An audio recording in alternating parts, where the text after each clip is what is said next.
Jusqu'où tu vas aller dans ton art? C'est quoi ton curseur? Ce que je voulais dire ou ce que je voulais faire, entre autres, c'était de prendre ma place, de dire aux femmes n'attendez pas qu'on vous invite, invitez-vous.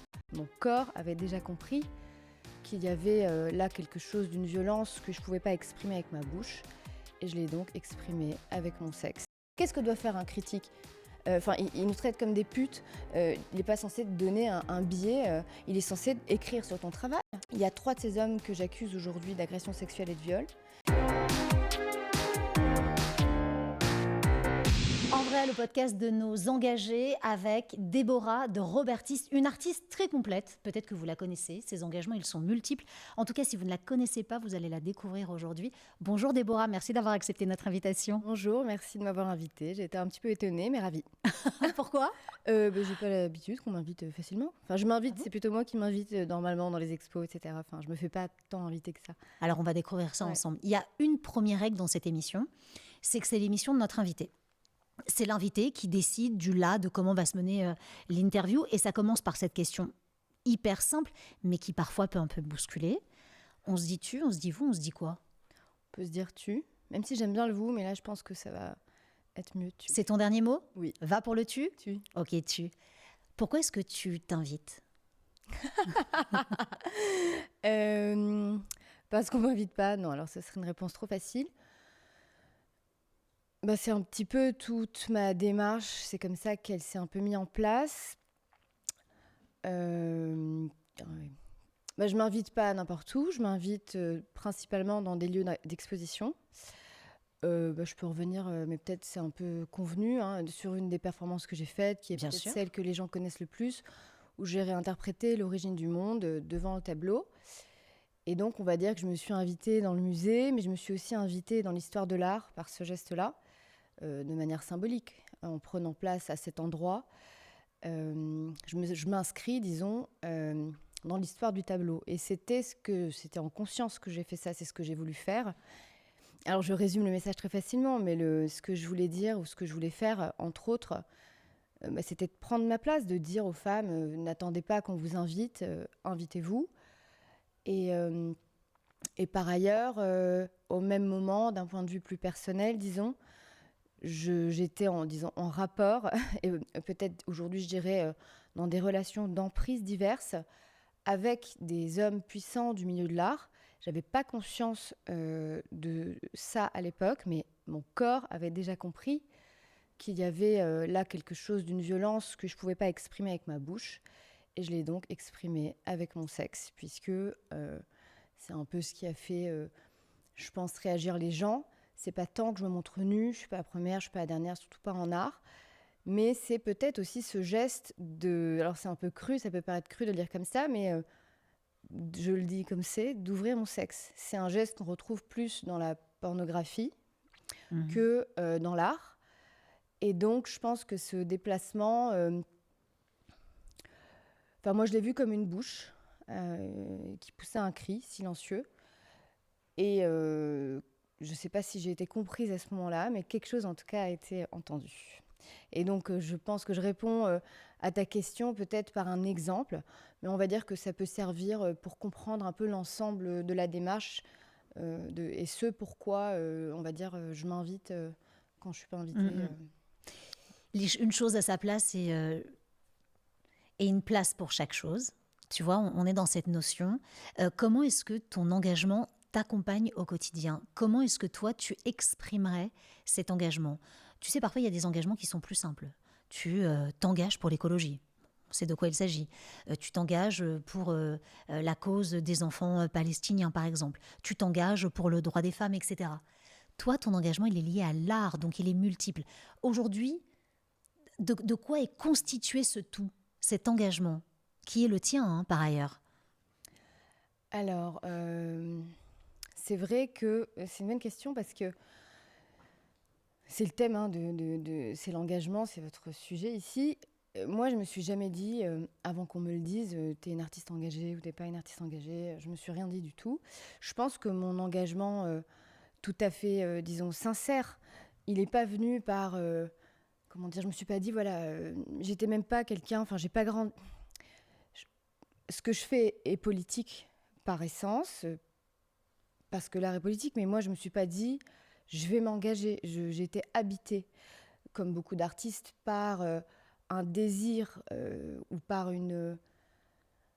Je pense que quand j'ai fait ce geste ce jour-là, c'était vraiment de l'ordre de, disons, un geste de, je dirais, c'est fort, de survie, mais en tout cas une expression, enfin ça voulait vraiment dire je suis en vie, je suis artiste. Il y avait quelque chose d'un refus d'une violence que je ne pouvais pas dire autrement, et puis aussi d'un besoin viscéral, vital, d'être artiste, mais ça ne veut rien dire être artiste. J'avais envie d'être libre, ma liberté elle s'exprimait comme ça, j'avais besoin de faire ça.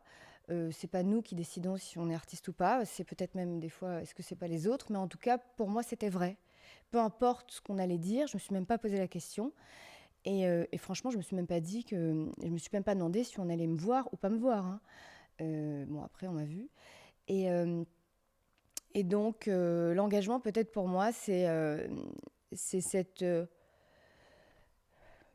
loyauté, cet engagement que j'ai envers la création et qui est parfois, franchement, qui est pas toujours.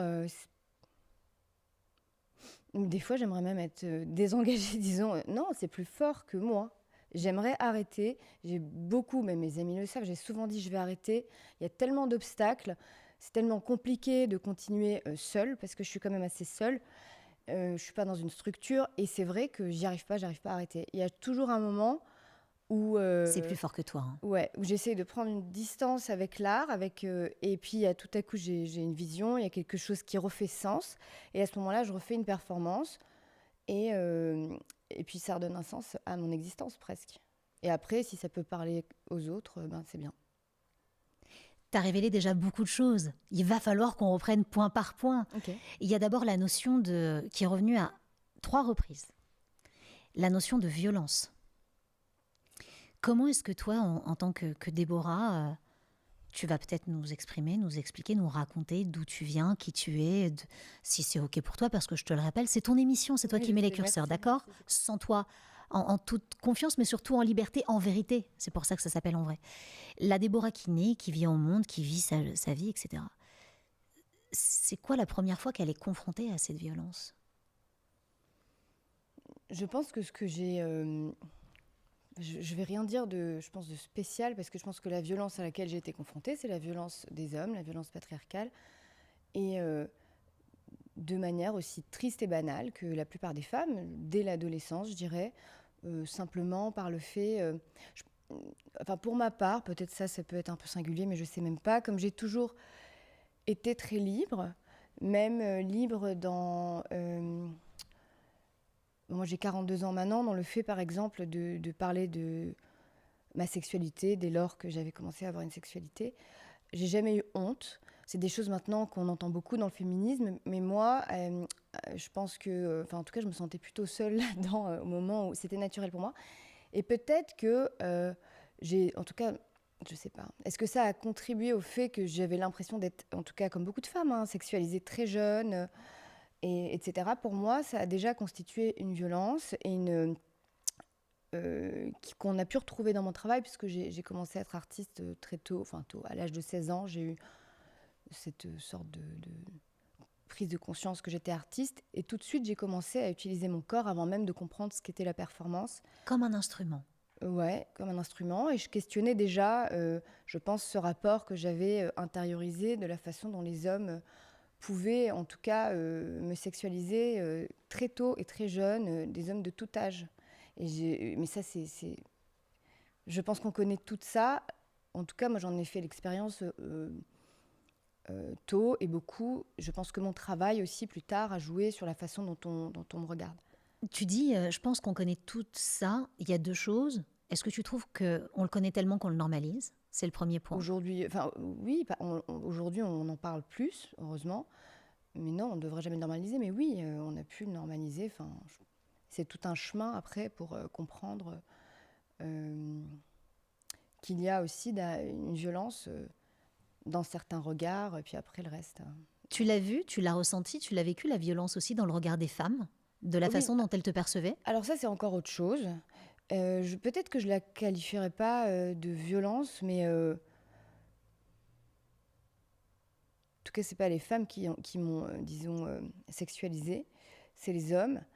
Euh, oui, il y a aussi, je sais pas quoi dire des femmes. Peut-être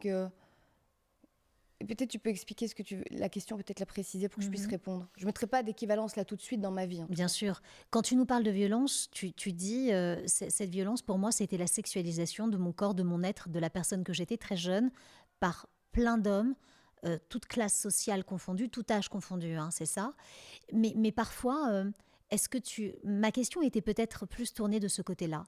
Est-ce que, est-ce que le fait de trouver ou pas du soutien, dans celles qui peuvent comprendre les combats que tu mènes et qui peut-être perçoivent les choses comme tu les perçois, à savoir l'hypersexualisation, le fait d'être une femme, le fait de s'assumer, Et là, etc. je résume vraiment très. Je pourrais pas dire que ma démarche est née que de ça. C'est peut-être ma démarche jeune à partir de 16 Ouais, ans. Et après, on pourra en parler. Il y a des. bien sûr, il y a eu des phases. Mais est-ce que tu as trouvé un soutien féminin derrière tout ça? Euh, je vais pas mettre toutes les femmes dans le même Bien sac. Je le ferai sûr. peut-être plus avec les hommes. Je dirais que pour faire une critique, au moment de mes études, donc on est beaucoup plus tard, pas à l'âge de 16 ans, quand j'ai commencé à faire des études d'art, il y avait très peu de femmes professeurs d'art. Et il y avait une majorité d'hommes. Et c'est vrai que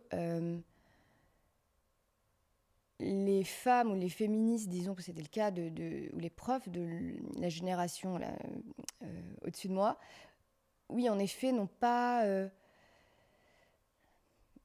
il y a une sorte de rejet, en effet, de la liberté que je prenais, une incompréhension. Non, il n'y a pas eu de soutien. Il y a aussi eu la façon dont on a regardé le travail que j'ai commencé à faire quand même déjà en école d'art, avec l'utilisation de mon corps et cette liberté que j'avais, a été, mais comme c'est le cas dans les médias, etc., jugé. Et pour le coup, ça, c'est quand même important.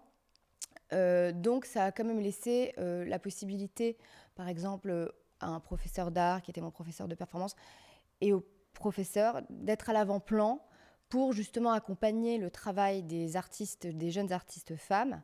Et dans tout ça, évidemment, il y a eu la possibilité d'abuser, de générer des rapports abusifs.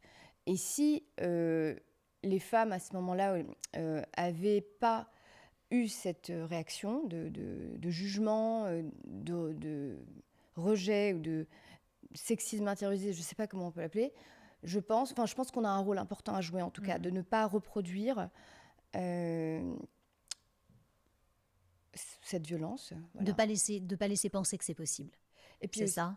Pas laisser une porte ouverte. c'est-à-dire que si mon travail a été si très tôt, dès que je parle vraiment les études d'art, donc si on m'avait dit ton travail c'est un travail féministe, ton travail c'est un travail politique, et je parle pour moi, comme là je fais un peu le portrait des femmes artistes dans ma génération, ben, j'aurais pu développer ça en conscience et ça n'aurait pas été les hommes. Dès qu'une une artiste, une jeune femme artiste utilise son corps, et il y en a beaucoup qui le font parce que c'est un renversement qui a une logique. Le corps est exploité dans la société. Forcément, quand les artistes sont des artistes femmes, elles ont une tendance à mettre leur corps en jeu, non pas parce qu'elles sont narcissiques, non pas parce qu'elles... Non, parce que c'est une forme de réappropriation de son corps.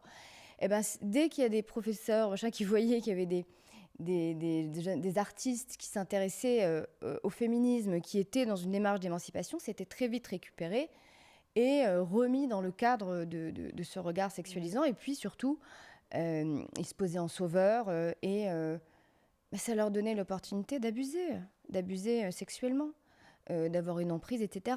Et donc, Ça t'est arrivé? oui, ça m'est arrivé, mais comme à beaucoup, bien sûr. Mais ce qui est important pour moi, c'est plus d'expliquer à quel point, justement, en effet, on peut faire barrage et on a une responsabilité en tant que femme à ce moment-là. Pourquoi est-ce que tu as décidé, alors tu as répondu en partie, mais j'aimerais qu'on s'arrête dessus un instant. Pourquoi est-ce que tu décides que ton objet artistique, c'est toi, ta personne et ton corps? Et tu iras même plus loin, mais je pense qu'on en parlera dans un moment, avec cette représentation qui, moi, lorsque j'en ai entendu parler, je voulais absolument t'inviter. Tu es là, il y a ton corps, il y a des gens, et ils peuvent faire des choses sur ton corps. Ah non, tu parles de laquelle? La dernière? Oui, je parle de cette dernière, mais peut-être on va l'expliquer ensemble. Mais déjà, cette première question, quand est-ce que toi tu te dis, et pourquoi est-ce que toi tu te dis, alors tu nous as répondu sur la réappropriation du corps, mais à quel moment tu te dis, mon corps, c'est mon objet artistique, l'objet numéro 1, et ça va être ça mon art aujourd'hui? Ça demande beaucoup de courage. T'as que 16 ans. Ça demande de l'abnégation, du courage, de la connaissance de soi. Tu l'as pas vécu comme ça? Non, non, parce que mon corps, de toute façon, pour moi, c'est une évidence, il m'appartient, donc c'était pas une revendication au départ. Et à 16 ans, je faisais pas le travail que je fais aujourd'hui. C'est-à-dire que quand tu dis mon corps, il y a un moment donné, il y a mon corps et puis il y a mon sexe. Et il y a quand même quelque chose de central dans mon travail qu'il faut pouvoir nommer, c'est le sexe. Et donc, j'ai commencé à utiliser le corps et donc mon sexe aussi beaucoup plus tard, pas quand j'étais adolescente, mais j'utilisais déjà ma nudité de manière très naturelle. Comment je me suis dit les choses, alors à quel moment je me suis dit, je me suis pas dit ça. Ça serait C'était mentir naturel, que hein. de dire oui. Pour moi, c'était j'ai toujours habité mon corps en tant que personne, en tant que femme, et de la même manière, je l'habite en performance. Je me suis pas posé cette question. Je pense que dès mes premières démarches dans l'école d'art, je parle, donc ça c'est à partir de, je sais pas, 20 ans, je sais plus quel âge j'avais. Mais en tout cas, je voyais toujours qu'il y avait des réactions assez fortes, comme ça a été le cas après dans les médias. Je m'attendais jamais à ces réactions. C'est-à-dire que pour moi, ma liberté, j'ai même pas l'impression de faire quelque chose de transgressif. J'ai compris avec le temps que les gens réagissent à la nudité, au corps, etc. Mais je ne cache pas que pour moi, ce que je fais au niveau de la monstration du corps, du sexe, etc., dans l'espace et la manière dans laquelle je le fais, pour moi, il n'y a rien de transgressif là-dedans. Il y a peut-être quelque chose de plus intéressant dans la manière de déplacer les choses, les codes, peut-être intellectuellement, je dirais, mais ça, il faut encore voir derrière le corps. Et donc, c'est vrai que c'était naturel. Pour moi, c'était normal, il n'y avait rien de spécial. Mais j'ai toujours et très vite remarqué que ça créait des scandales. Et ça, je l'ai jamais. Je m'y suis difficilement habituée, je dois dire. T'as compris les scandales à chaque fois? Non, non, non, je ne comprends pas. Honnêtement, je les trouve souvent ridicules. Je comprends pas. Intellectuellement, tu les perçois pas. Mais parce que je trouve qu'ils sont justement liés au fait qu'on ne réfléchit pas à ce qu'on voit. Il n'y a rien de scandaleux. Je trouve qu'il n'y a rien de scandaleux. Je ne comprends pas. Je trouve ça. Souvent, je pense que c'est plutôt. Après, je comprends un peu les mécanismes qu'il y a derrière. Je pense que c'est souvent une manière de peut-être pas réfléchir à ce qu'on est en train de voir. C'est plus facile, on va dire, c'est simplifier la chose que de dire, voilà, elle a montré son sexe, oh mon Dieu, c'est scandaleux. Enfin, c'est hyper hypocrite. Enfin, tout le monde regarde, malheureusement d'ailleurs, moi je suis pas super fan du porno mainstream, tout le monde regarde du porno, personne n'est réellement choqué devant le corps d'une femme ou le sexe d'une femme. C'est pas possible, c'est pas vrai dans la société dans laquelle on vit, le sexe est partout. Donc tout ça est fabriqué. Peut-être ce qui peut provoquer un peu, mais dans le sens, pas de provocation sexuelle, mais ce qui peut provoquer dans le bon sens, c'est cette audace. Voilà, c'est que voilà, tout à coup, tu as une femme qui montre son sexe, elle arrive, et je dis souvent cette phrase, j'ai violé les musées. On va dire, c'est symbolique, c'est une façon de dire, ben, c'est peut-être ça, le fait que normalement, une femme qui écarte son sexe, on est d'accord, dans une société patriarcale, c'est censé se faire dans un but qui est de faire jouir les hommes. Et puis là, j'arrive, je fais ce geste, c'est même pas pour les faire jouir. Quelque part, c'est pour, d'une certaine façon, pardon, en inversant comme ça la situation et les codes, et en les prenant par surprise par ce geste et d'autres gestes. Il y a une humiliation quelque part. Je mets à nu, si tu veux, tout le monde en train de paniquer, etc. Il y a quelque chose qui est vécu peut-être comme une violence. Et souvent, ils le disent d'ailleurs. Elle n'a pas demandé d'autorisation, comme si c'était un argument, comme si j'étais une petite fille qui va demander l'autorisation, comme si dans l'histoire de l'art, on n'avait pas vu, on ne comprenait pas la provocation. Donc je pense que, oui, je comprends les raisons des scandales, je m'en amuse un petit peu, que faire d'autre. Et j'essaye, mais je réfléchis aussi, c'est des mécanismes de censure, direct, indirect. Je pense que, mais en tout cas, j'ai toujours su, et je sais très bien que c'est pas mon corps et la monstration de mon sexe qui est la raison du scandale. Ça, pour moi, c'est clair. C'est très intéressant de parler de la raison du scandale et le fait qu'il y a un scandale qui naisse du fait que tu te dévoiles et que tu te dénudes.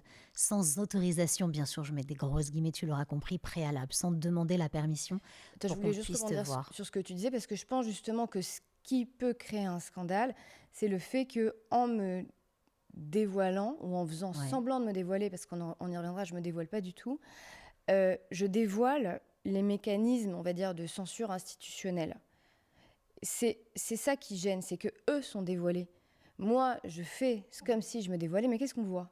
Si on cherche sur Internet, on cherche sexe Déborah de Robertis, on ne verra, il n'y a pas une seule image où on voit mon sexe, on voit une espèce de boule de poil au fond d'une image. On voit une femme qui ose montrer son sexe, mais on ne voit pas mon sexe. Tout ça, c'est une illusion. Est-ce qu'on peut s'arrêter une seconde sur l'illusion par rapport à ton art? Est-ce que tu dévoiles, est-ce que tu dévoiles pas? Lorsque tu dis, de toute façon, ils pensent que je me dévoile, mais ils ne me verront en quelque sorte jamais. Il faut accéder à ton esprit pour pouvoir lever le vrai voile. C'est ça l'idée? C'est pas que le corps, il y a le corps et l'esprit. Tu arrives à distinguer les deux? C'est-à-dire que, non, j'ai plus l'impression... Non, c'est pas ça. J'ai jamais eu l'intention de me dévoiler. C'est-à-dire que les autres disent ou pensent que je me dévoile, mais c'est-à-dire un sexe. Chaque femme a son sexe. Moi, je montre un sexe de loin, c'est un geste, mais on voit pas. Je veux dire, il n'y a aucune image où il y a un zoom sur mon sexe. Personne ne sait. Il n'y a que les gens qui partagent ma vie, qui savent, qui ont vu mon sexe. C'est ça que j'essaie de dire. Pour moi, c'est hyper intéressant parce que c'est très... Je prends un exemple plus concret. Quand j'ai eu un procès, c'est très concret. Le Louvre avait attaqué pour exhibition sexuelle et donc, dans la définition de l'exhibition sexuelle, il faut donc pouvoir caractériser qu'on voit les parties génitales. Quand elle a vu la photo... Quand tu arrives au Louvre, qu'est-ce que tu fais au Louvre, J'ai fait une performance et puis effectivement, ça faisait partie comme ça d'une série de performances où je montrais mon sexe, donc, mais j'ai fait d'autres choses. Hein. Je préfère aussi dire que c'est le moment où je faisais ça pas mal. Et j'ai réinterprété la Joconde. Et puis surtout, ce qui était... je me suis mise comme ça sur le... Tu vois, il y avait une sorte de truc comme ça, je sais pas comment... Et j'ai réussi à monter dessus. C'est, je pense, ça qui était peut-être plus intéressant. Mais en effet, j'ai reproduit mon geste comme je le fais tout le temps. Et donc, ils ont porté plainte pour exhibition sexuelle. Et au moment du procès, la juge, justement, elle avait la photo qui avait été prise au Louvre. Et j'ai gagné parce qu'elle ne pouvait pas voir le sexe. Tu vois ce que je veux dire? Le sexe, c'est-à-dire les parties génitales. Et on ne les voyait pas. Et donc, si tu veux, ça démontre ce que je te dis. Et donc, c'est comme ça que j'ai gagné. Voilà. Je trouve ça intéressant, plus pour te dire que c'est pas tant... le focus, il n'est pas tant sur mon corps. Le focus, il est sur ce que mon corps vient révéler du regard de l'autre. C'est ça que je veux dire. Déborah, tout à l'heure, tu as dit également, ça me demande beaucoup, cet engagement artistique, le don de moi, le don du corps, le fait de dévoiler intellectuellement, ça n'est pas évident, c'est des combats au quotidien, hein, ton engagement artistique, hein. Ouais. C'est de cela dont il s'agit, le fait de dénoncer, de lever le voile sur des moments ou sur des personnes ou sur des situations qui pour toi sont plus hypocrites qu'autre chose. Qu'est-ce que ça te demande au quotidien? Quand tu as dit à un moment, parfois j'aimerais tout envoyer valser, j'aimerais que ça s'arrête, mais c'est plus fort que moi. Ça me demande de sacrifice. Vraiment, je pense que c'est surtout... je ne pouvais pas m'imaginer, c'est vrai, que ma vie serait telle qu'elle est, aujourd'hui à 42 ans. Je pense que toute ma vie jusqu'ici a été déterminée, de mes rapports amoureux à tout. Je suis vraiment pas... Il y a une forme d'isolement quand même, une vraie marginalisation que je n'ai pas recherchée, mais du fait que parce que dans le monde de l'art, on va dire que je suis pas non plus... Je me suis imposée d'une certaine façon, mais je suis pas aujourd'hui représentée, vraiment. C'est-à-dire que je suis là, très présente, mais pas... j'en vis pas. Je suis encore exclue, disons, mais c'est bon signe quelque part. Mais ce que je veux dire, c'est que l'art et le choix que j'ai fait de travailler comme ça avec mon corps, et c'est vraiment, je pense, c'est pour ça que j'en reviens tout le temps, c'est pas juste le corps, c'est le sexe. Si j'avais fait un truc moins frontal, les choses se seraient passées autrement, y compris le rapport des hommes à moi, par exemple. Et puis si j'avais pas été artiste, je pense pas que j'aurais rencontré tous ces vieux types à l'époque qui ont abusé de leur pouvoir, mais je pense aussi que peut-être je serais déjà dans une relation ou peut-être que j'aurai un enfant que je n'ai pas. Donc quelque part, je dis pas, c'est pas un truc victimisant. Je me suis sacrifiée. Non, j'ai eu aucunement l'intention. Qui a envie de se sacrifier? Moi, j'avais envie de rien sacrifier, de m'imposer. Mais ça, il a fallu que je constate que ça a déterminé ma vie et que ça m'a.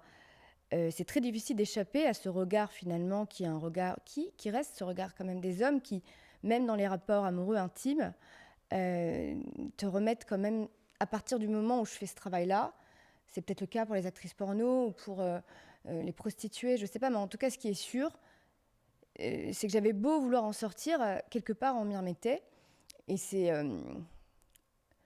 Et donc aujourd'hui, quand je fais le bilan, je me rends compte que le fait de... j'ai pas voulu me sacrifier, c'est pas le cas, mais le fait de pas faire de compromis, j'ai perdu des expositions. Quand je pouvais, par exemple, j'ai pu enfin exposer au Centre Pompidou. Je me suis invitée, on pourra ici revenir, c'est pas comme si on m'avait ouvert grand les portes. Mais en tout cas, j'ai gagné cette petite bataille. J'aurais pu me dire, c'est bon, t'es enfin rentrée au Centre Pompidou dans une super expo, t'es dans l'institution, t'es dans le système, quoi. Et pas n'importe quoi, en plus, c'était plutôt bien. Eh ben, j'ai remisé, j'ai rejoué, j'ai organisé une performance. C'était quoi? J'ai volé une œuvre d'Annette Messager qui s'appelle Je pense donc je suce. Il faudrait que j'explique pourquoi j'ai volé cette œuvre. Et j'ai travaillé avec 2 femmes qui ont soutenu la performance et qui ont, elles, je leur ai demandé de taguer l'origine du monde, d'écrire MeToo dessus et de taguer toute la salle. Et c'était pour... non mais là, il faudrait que je revienne là-dessus, mais pour te dire... C'était archi risqué comme ça quand tu nous l'expliques, très disruptif. Ouais, ça c'est le bon mot, tiens. J'aime bien ce mot-là. Très disruptif. C'est audacieux. Il y avait peut-être un peu plus de... C'est vrai qu'il y avait plus de risques de par le vol cette fois que... Parce que souvent on dit t'es courageuse. Moi, je trouve que je suis plutôt audacieuse parce que le courage, c'est quand même... Je risque pas ma vie. Hein.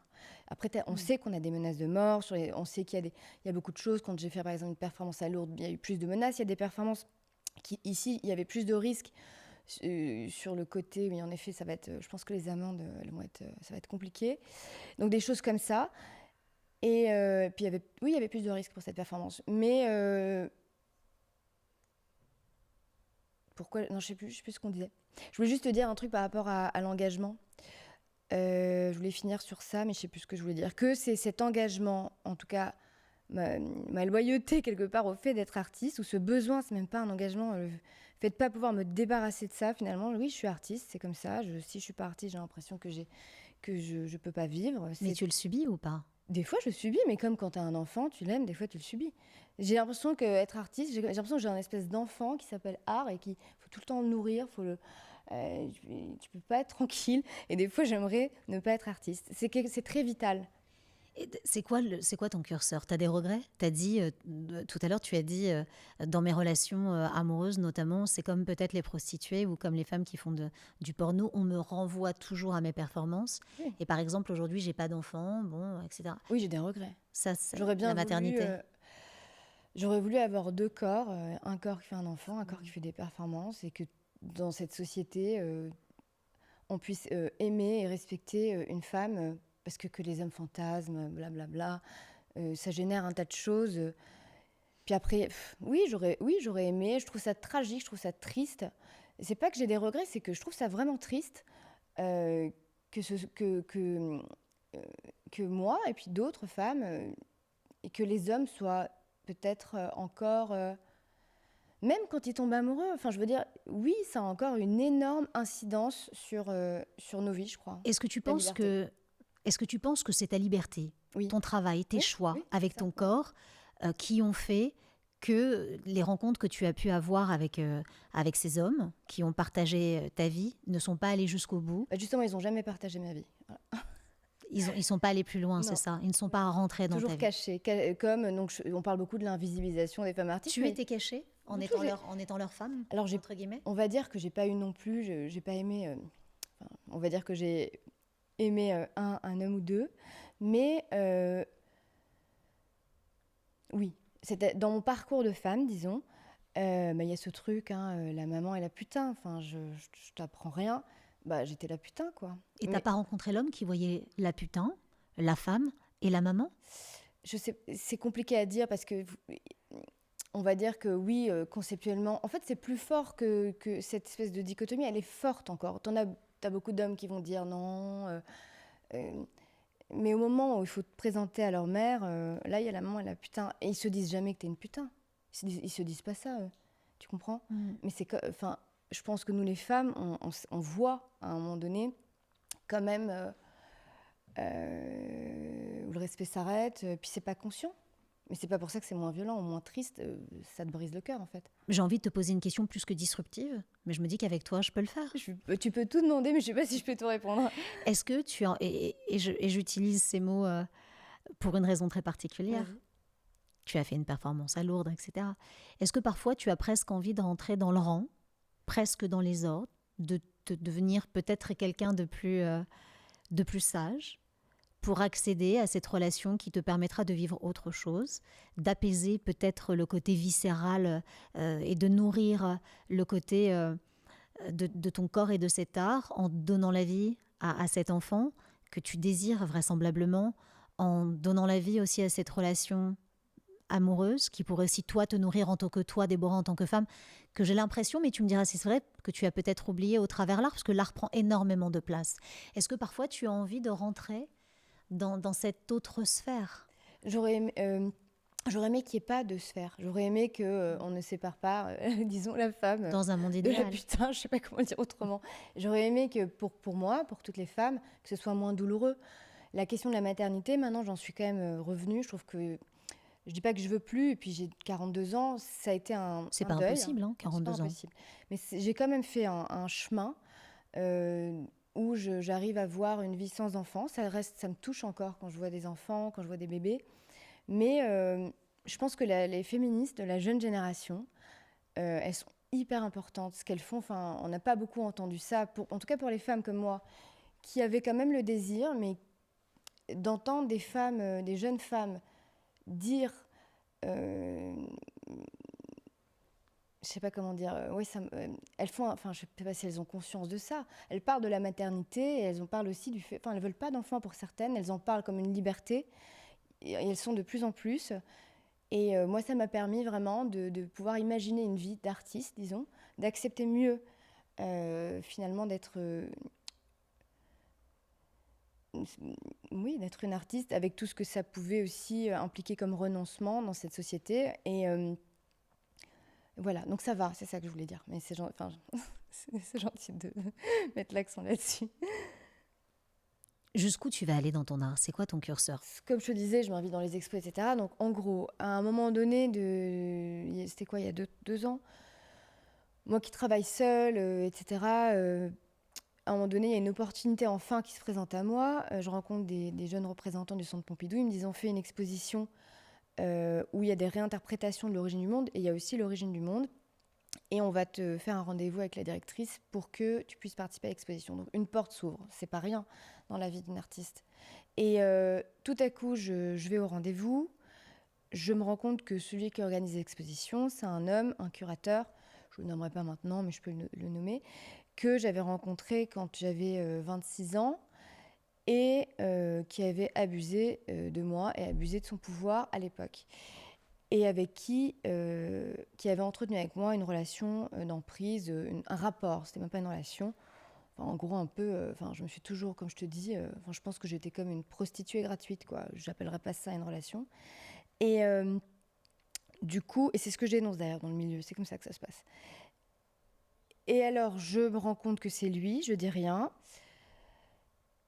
Et puis, on m'annonce finalement qu'on va lui demander l'autorisation, parce qu'il ne savait pas, et il refuse. Donc, si tu veux, je l'ai vécu comme l'abus de pouvoir, moi qui n'avais pas encore parlé, ultime. Je me suis dit, attends, non seulement il n'a jamais rien fait pour mon travail, et c'est important de dire que je ne le perçois pas comme une transaction, c'est simplement que j'ai été manipulée, puisque s'il a réussi à obtenir ce qu'il a obtenu, c'est bien parce que quand j'étais jeune, il m'a fait croire qu'il était, et je pense qu'il était très intéressé par mon travail. Je ne vais pas dénigrer mon travail, mais il m'a manipulée dans le sens où il a toujours su, comme tous ces hommes, qu'il ne ferait jamais rien avec mon travail, avec mon corps, mis à part en abuser.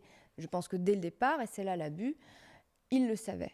Et donc je le dis bien, j'ai réussi, je ne sais même pas si j'ai réussi, mais j'ai fait ce que j'ai fait seule, sans le soutien d'aucun de ces hommes qui ont abusé. Et, et au moment où j'y arrive, donc il me barre la route.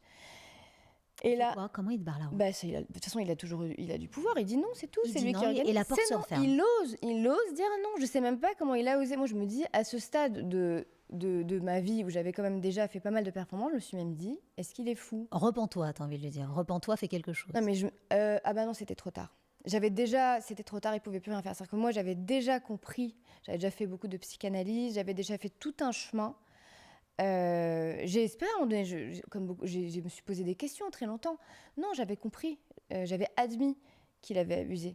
Et donc c'était trop tard, il pouvait plus rien faire. Mais de là à en plus, non, mais je me suis pas dit, je me suis dit, comment il fait pour ne pas avoir peur de moi aujourd'hui? Et donc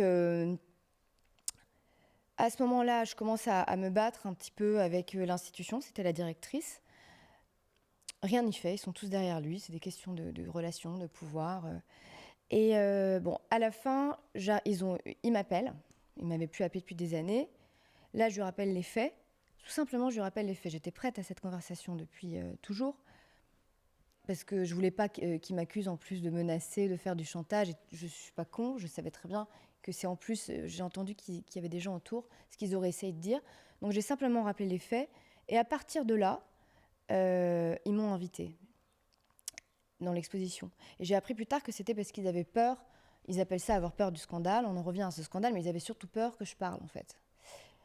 Et parce qu'il était donc curateur de l'exposition avec sa femme, ce qui n'est pas anodin, qui elle est conservatrice du Louvre ou je sais pas. Et donc je me retrouve dans l'exposition avec mon travail hyper bien placé, à la juste place. C'est important pour moi de le dire.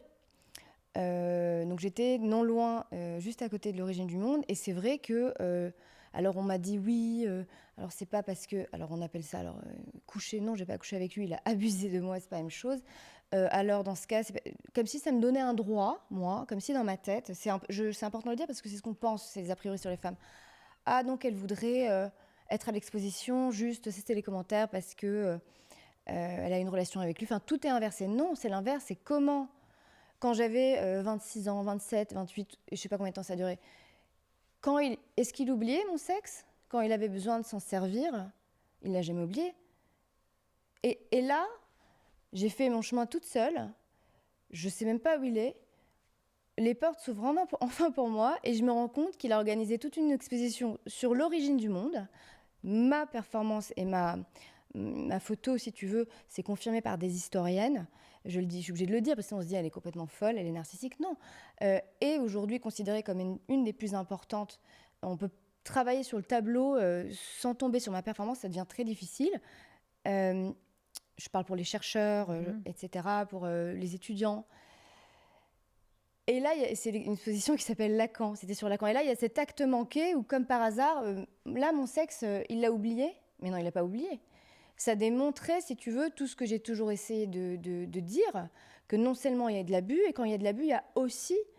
ces hommes, ils détruisent les artistes femmes. Ils détruisent leur travail.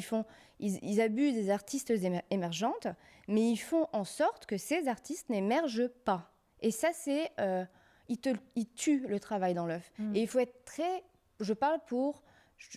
En tout cas, moi, comment ça s'est passé pour moi et comment je pense, parce que c'est une version qu'on n'entend pas assez. On entend trop l'autre version qui serait plus une transaction, quoi. Je reçois... Non. C'est des fois tout à fait l'inverse. Et comme la question de l'invisibilisation des femmes artistes, on en parle beaucoup, on en parle dans les colloques, c'est un mot qu'on entend le temps, mais ce mot, il n'est pas creux. C'est une réalité. Et comment on est invisibilisé? Mais comme ça. Et pourquoi? Déjà, par exemple, c'est tout bête. Il expose sa femme est curatrice. Mais déjà, c'est pas vrai qu'on t'offre rien, on te cache. Ils veulent pas que tu sois là. Ils font en sorte que tu sois pas dans leur terrain. Et je m'en fous en fait de leur histoire, de leurs fans, de leurs trucs. Ce dont je m'en fous pas, c'est comment tu te retrouves, moi et d'autres, brisés, isolés. Et invisibilisés à cause de tout ça. Mais isolés, et ton travail, t'es seul, ton travail est détruit. C'est-à-dire que normalement, tu te retrouves, les hommes artistes par exemple, ils se retrouvent dans des expositions. Qu'est-ce que doit faire un critique? Il nous traite comme des putes. Il n'est pas censé te donner un billet. Il est censé écrire sur ton travail. C'est pas du tout la même chose. Et donc, Et c'est là que tu décides de voler le tableau? oui. Ah oui, j'en viens, pardon, parce que là, tu as vu, je m'emballe, je m'énerve. Non, mais pas du tout, c'est ça. Et ben là, Tu donc nous je me expliques retrouve, les choses. voilà, je me retrouve à cet endroit. Oui, c'est là que j'ai décidé de voler le tableau. Donc là, il y avait un petit tableau et je l'ai reconnu parce que il était dans sa chambre à l'époque et j'avais une vidéo que j'avais par hasard, j'avais filmé un jour. J'avais compris, si tu veux, à la fin de toute cette histoire, j'avais compris qu'il y avait un problème. Il m'avait invité pour une expo. Et finalement, je me suis rendu compte que je n'étais pas invitée pour l'expo, j'étais invitée pour après l'exposition. Encore une fois, c'est histoire de... Et à ce moment-là, j'avais amené ma caméra, parce que je filme beaucoup, j'ai fait beaucoup de films, où je me mettais aussi en jeu, en scène, etc. Et je lui avais dit, d'accord, je vais te faire un portrait. Il avait accepté le portrait, et dans ce portrait, il se dévoile lui-même. Il me demande de le sucer.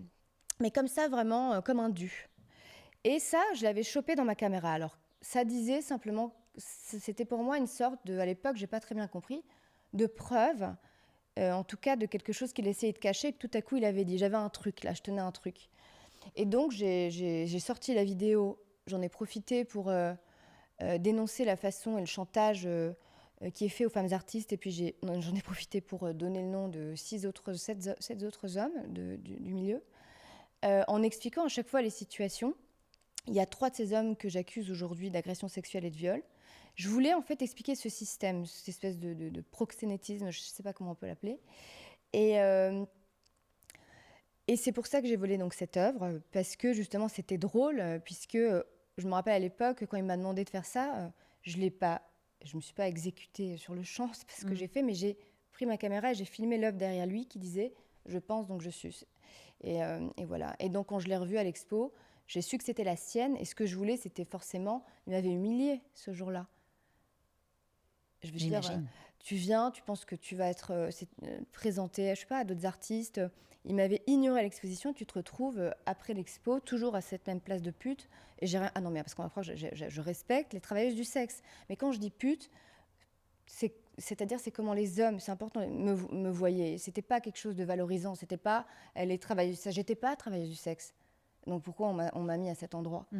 Et donc, oui, c'est important que je le dise parce qu'on va croire que c'est péjoratif pour moi. Être travailleuse du sexe, c'est pas péjoratif. Je t'assure qu'on ne ressent à aucun moment et je parle du point de vue des hommes et d'un mépris qu'il y a eu de leur part, pas de ma part. Mais par contre, on comprend à ce moment-là à quel point ça te brise d'être mise à une position, que tu n'as pas consenti, que tu n'as pas choisi. Mais s'il m'avait demandé, s'il m'avait dit, écoute, je te donne de l'argent et en échange, tu me fais une fellation, j'aurais pu dire oui ou non. Mais au moins, tu aurais eu le choix. Voilà, c'est là où c'est important de comprendre. Mais il n'y avait pas que ça, il y a eu plein d'autres. Il y a eu mon professeur d'art. Et en plus, lui, je l'avais rencontré à un jury d'art. C'est pas anodin. Il y a des rapports de pouvoir extrêmement hiérarchiques. De toute façon, voilà, il y avait mon professeur d'art, c'était la même chose. Toutes ces histoires sont très différentes. Je les ai détaillées dans une lettre ouverte où je m'adresse à eux, un à un, où je les nomme, mais je m'adresse à eux vraiment comme on parle... d'une manière comme à quelqu'un qu'on a quand même connu. Je les ai pas déshumanisés, mais je leur ai dit vraiment les choses dans cette lettre que j'ai sortie à ce moment-là. Et c'était une lettre du coup très politique et très intime parce que je parle pas d'eux, je parle à eux. Voilà. Et que dire d'autre? Donc oui, voilà. Donc ça explique le vol de cette œuvre. Ça explique le vol. Ça explique l'engagement. Donc c'est pas un truc où je me dis voilà jusqu'où je vais aller. Non, c'est là, c'est dans mon ventre, c'est dans mon sexe. Tu vois l'œuvre.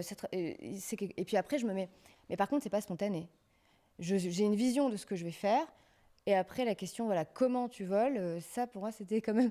Après il y a toute la stratégie qui est intéressante et tu te mets à réfléchir parce que vouloir voler c'est une chose et réussir à voler c'est une autre. Et donc, je devais absolument réussir à la voler. Ça devait marcher. Je ne pouvais pas faire un truc un peu symbolique. Elle a essayé, elle n'a pas réussi. J'avais besoin de montrer que ce qu'il a fait était vrai et que cette œuvre, elle devait disparaître. Ouais. Et je voulais l'humilier. Voilà. Et puis d'ailleurs, c'est ce qu'il a dit. Il a dit, je me suis sentie violée. Je me suis dit, bon, bah, c'est bien, j'ai réussi alors. Mais je précise que ce n'est pas une vengeance. Parce que les gens l'interprètent comme ça. Et pour moi, c'est vraiment, encore une fois, très réducteur. D'interpréter ça comme de la vengeance. Mais est-ce que ça a réparé quelque chose à ce moment-là chez toi? Mais oui, bien sûr, parce que... Encore une chance, non? Oui, bien sûr. C'est bien. Mais t'as vu, parce que je ris. Et pourquoi ça répare? Mais parce que t'as vu, comme quand cette photo dont tu parlais tout à l'heure, où il y a cet artiste qui met les doigts dans son sexe. Mais parce qu'en fait, les gens font tout un scandale, mais moi, quand je retravaille ces performances, enfin, le jour où j'ai volé cette œuvre, le moment où c'est moi qui décide tout. C'est-à-dire que c'est moi qui... D'ailleurs, tout est inversé. Et puis, je peux même me permettre, ça répare, parce que, écoute, peut-être que les gens crient scandale, mais moi, je me tape des fous rires, hein, je te le cache pas. Vraiment, je trouve que c'est tellement... moi, mes performances, je les trouve drôles. Je veux dire, je vois pas... Il y a quelque chose de grave. Les gens passent à côté de la gravité des choses que j'ai envie de dire.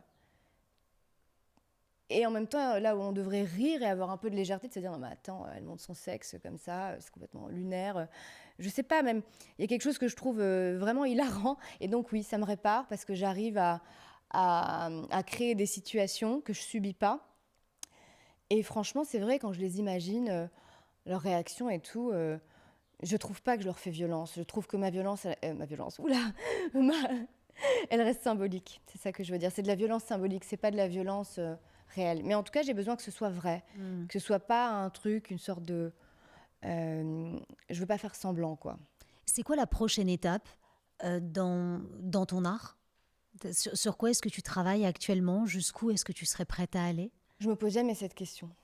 J'ai juste l'impression que à chaque performance et à chaque moment, au moment où j'ai fait ça au musée d'Orsay, il y avait quelque chose de novateur. Je sentais que je franchissais une limite dans le sens par rapport à ce qu'on avait l'habitude de voir. Je cherche quand même je le sens à performance par performance. Les choses, si je continuais, par exemple, si j'avais continué maintenant, en 2014, maintenant à faire ces performances, ou juste, ça n'aurait plus de sens. Parce qu'il y a eu le mouvement MeToo, le contexte évolue. C'est pas un geste que je reproduis systématiquement. Donc je pense que ça dépend vraiment de chaque performance, comme là où je me suis dit, tiens, qu'est-ce que je peux faire dans une exposition sur le sexe, puisque les choses ont évolué. C'est une exposition... Il n'y aurait pas eu une exposition comme ça il y a 10 ans, où on montre tout, il y avait le sexe était montré sans tabou. Donc, c'est certain. Voilà, et donc je me suis dit, qu'est-ce qui peut encore reconstituer une limite quand on donne l'impression de tout montrer dans une exposition, et l'art représente un peu ce qui évolue dans la société. Et donc, apparemment, peut-être c'est l'abus, peut-être c'est ça. On peut montrer du sexe, mais peut-être on ne peut pas dénoncer l'abus du milieu. Il y a quelque chose comme ça. Je peux pas dire. Je sais que, par exemple, j'ai écrit des films, beaucoup. J'ai pas fait que de la performance, j'ai fait de la vidéo. Donc j'ai fait beaucoup de vidéos d'art. Et je pense qu'un de mes désirs les plus chers, j'ai écrit un film, et ça fait longtemps que je l'ai écrit, qui parle exactement, si un jour il sort, si j'arrive un jour à ce que ça sorte, les gens pourront que se dire non mais c'est logique, c'est elle qui devait faire ça. C'est vraiment, ça fait vraiment sens par rapport à... Moi je fais beaucoup de réinterprétation, donc c'est une réinterprétation d'un court-métrage connu. Comme j'ai réinterprété l'origine du monde, je réinterprète ce film. Et je me demande même, et je me suis demandé la même chose quand j'ai fait une performance, comment ça se fait que personne n'y a encore pensé? Parce que ça fait sens, voilà. C'est de nouveau donc ça, peut-être... j'ai pas du tout je suis pas dans la performance, dans le sens qu'est-ce que je peux faire, jusqu'où je peux aller comme un sportif. C'est plus intellectuel. Et je pense que... je pense que oui, c'est ça. Ce serait peut-être ça, un désir, j'ai envie de ça. En tout cas, on te le souhaite. Déborah, dans quelques instants, dans quelques heures, dans quelques jours, peut-être dans quelques semaines, quelques mois, on ne sait pas. Il y aura une personne à ta place. Je ne peux pas encore te dire de qui il s'agira. Mais est-ce que tu aimerais poser une question à ce potentiel invité qui sera à ta place dans quelques temps, dans une émission à suivre? À quelqu'un d'engagé, donc. Forcément. Par rapport à ça... Ah, c'est une bonne question. Mais c'est difficile quand tu sais pas qui c'est. Je pense que je te laisse ça parce que j'arrive pas à répondre à cette question. Je devrais savoir qui c'est. Et est-ce qu'il y a une question que tu aurais aimé que je te pose aujourd'hui et que je ne t'ai pas encore posée? Ah ouais. Je pense, mais Et à la fois, je suis contente de comment ça s'est passé. Donc, j'ai beaucoup fantasmé. Je me suis dit, tiens, est-ce qu'elle va rentrer dans mon intimité? Et en effet, tu ne l'as pas fait. Je pense que je pourrais dire que je suis contente d'avoir pu peut-être pour une fois parler aussi, pas de mon art, mais aussi parler de moi et de parler d'amour. Je pense qu'il y a quelque chose aussi de très... C'est peut-être la question la plus intime et de la maternité. Et le fait d'avoir pu parler de ça, je trouvais ça... c'est la première fois pour moi et je trouve ça important et politique aussi. Donc voilà. Et merci d'avoir partagé, Déborah, ce moment avec nous. Merci de nous avoir Merci à toi. suivis.